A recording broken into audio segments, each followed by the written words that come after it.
Break के बाद आपका स्वागत है। अब बात करेंगे कमोडिटी और करेंसी मार्केट्स की। सोने में आज सुबह ऊपरी स्तरों से कुछ दबाव देखने को मिल रहा है।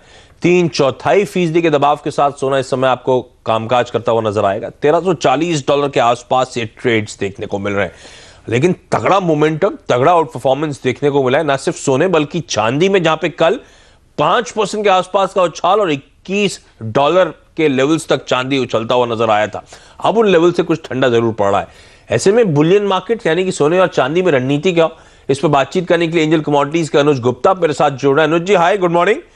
ये प्रेशियस मेटल्स में तो बहुत तगड़ा उछाल सर, ये क्या कंटिन्यू होने वाला है? इंटरडे के लिहाज से रणनीति बताएं और थोड़ा सा टाइम स्पैन अगर मैं बड़ा कर दूं तो रणनीति क्या होगी? Good morning Ashish ji. अगर हम देखें तो गोल्ड सिल्वर में जो ट्रेंड हुआ है ब्रेक्जिट के बाद वो एक पॉजिटिव साइड में ही हुआ है और हमने देखा है कि उसके बाद गोल्ड में कंटिन्यूस एक रैली बनती हुई दिखाई दी है।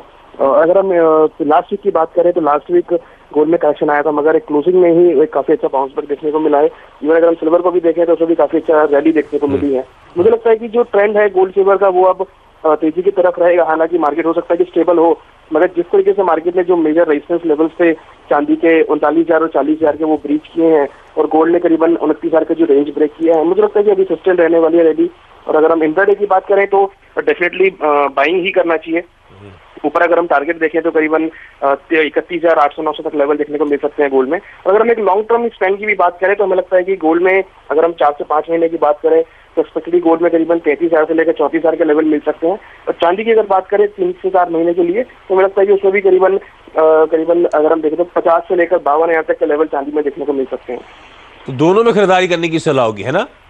बिल्कुल, दोनों में ही मुझे लगता है कि इंट्राडे और लॉन्ग टर्म पर्सपेक्टिव से एक्यूमुलेशन की सलाह रहेगी, बाइंग करने की सलाह रहेगी। ऑब्वियस अगला सवाल, फिर दोनों प्रेशियस मेटल्स पे आप बुलिश हैं, तो ज्यादा बुलिश किस पर हैं आप इस समय, चांदी पे कि सोने पे सर?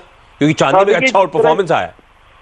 देखिए चांदी में ही मुझे लगता है कि तेजी का माहौल रहेगा, क्योंकि चांदी में अगर देखें तो कहीं ना कहीं बेस मेटल भी अब सपोर्ट करते हुए नजर आ रहे हैं। क्योंकि अगर हम देखें तो इस टाइम जिंक भी हाई पर है और कॉपर भी देखें तो काफी अच्छी रैली है। इवन अगर हम निकल को भी देखें तो उसने भी काफी अपनी रेंज ब्रेक करते हुए दिखाई दिया है। तो कहीं ना कहीं बेस मेटल का जो सपोर्ट है वो पूरा चांदी को मिल रहा है। तो मुझे लगता है कि डेफिनेटली चांदी में ही अच्छे बेट रहेगा। अच्छा, कच्चा तेल, क्योंकि अब वो इक्विटी मार्केट्स में भी वो ब्रेक्जिट के कंसर्न्स वापस आते हुए इक्विटी मार्केट में पटाई हुई, लाइकवाइज हमने वो कंसर्न्स कच्चे तेल के मार्केट्स में भी आए हैं, वो इकोनॉमिक वरीज, डिमांड चिंताएं। क्या करूं सर कच्चे तेल में, क्या ये दबाव गिराने वाला है या यहाँ पे भी आप बुलिश ही हैं? देखिए इनिशियली अगर हम क्रूड को देखें तो जो उसकी रेंज बन रही है वो नीचे करीबन $45, $40, ऊपर में करीबन $51-52, ये कंप्लीट रेंज बनी हुई है। मुझे लगता है कि अभी फिलहाल क्रूड इसी रेंज में चलेगा।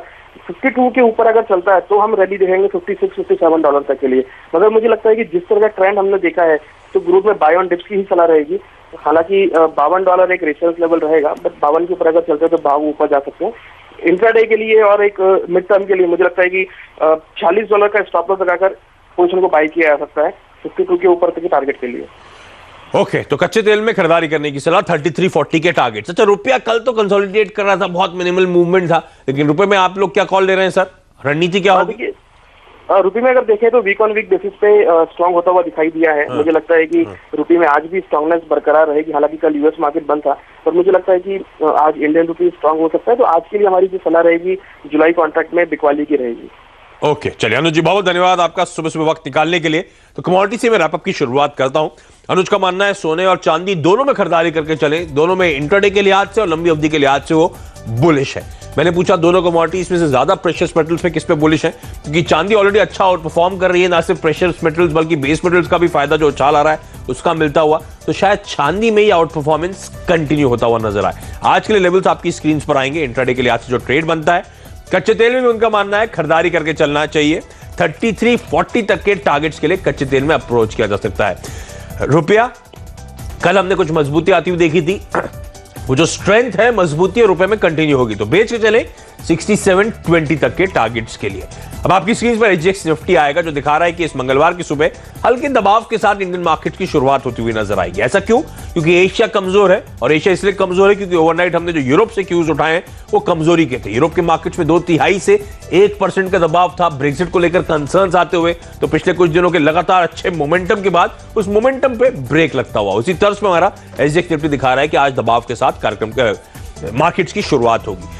ऐसे में दोनों एक्सपर्ट्स मानते हैं इंटरडे में शायद प्रेशर होगा। अनिल ने लेकिन स्पेसिफिकली हाईलाइट करा है कि आप किसी भी कमजोरी में 8300 के आसपास बाजार जाता है, निफ्टी जाता है, तो निफ्टी में खरीदारी करने के मौके ढूंढे 8450 के लिए। आशुतोष सरना से मैंने बातचीत करी थी, इंटरडे में बेच के चले 8320 के लिए, लेकिन उनका भी मानना है उन लेवल्स के आसपास, उनके टारगेट्स के आसपास निफ्टी में एक्चुअली खरीदारी करने के मौके होंगे। तो किसी भी गिरावट में खरीदारी करके चले। इंडसइंड बैंक और रिलायंस इंफ्रा उनके इंट्राडे के 2 बिकवाली करने की वो सलाहें थी। लेकिन चलिए मॉर्निंग कॉल में आज के लिए इतना ही। यहाँ पे वक्त तो चला एक छोटे से ब्रेक का। ब्रेक के बाद हेमंत और डिम्पी लेकर आएंगे आपके लिए स्टॉक 2020। नमस्कार।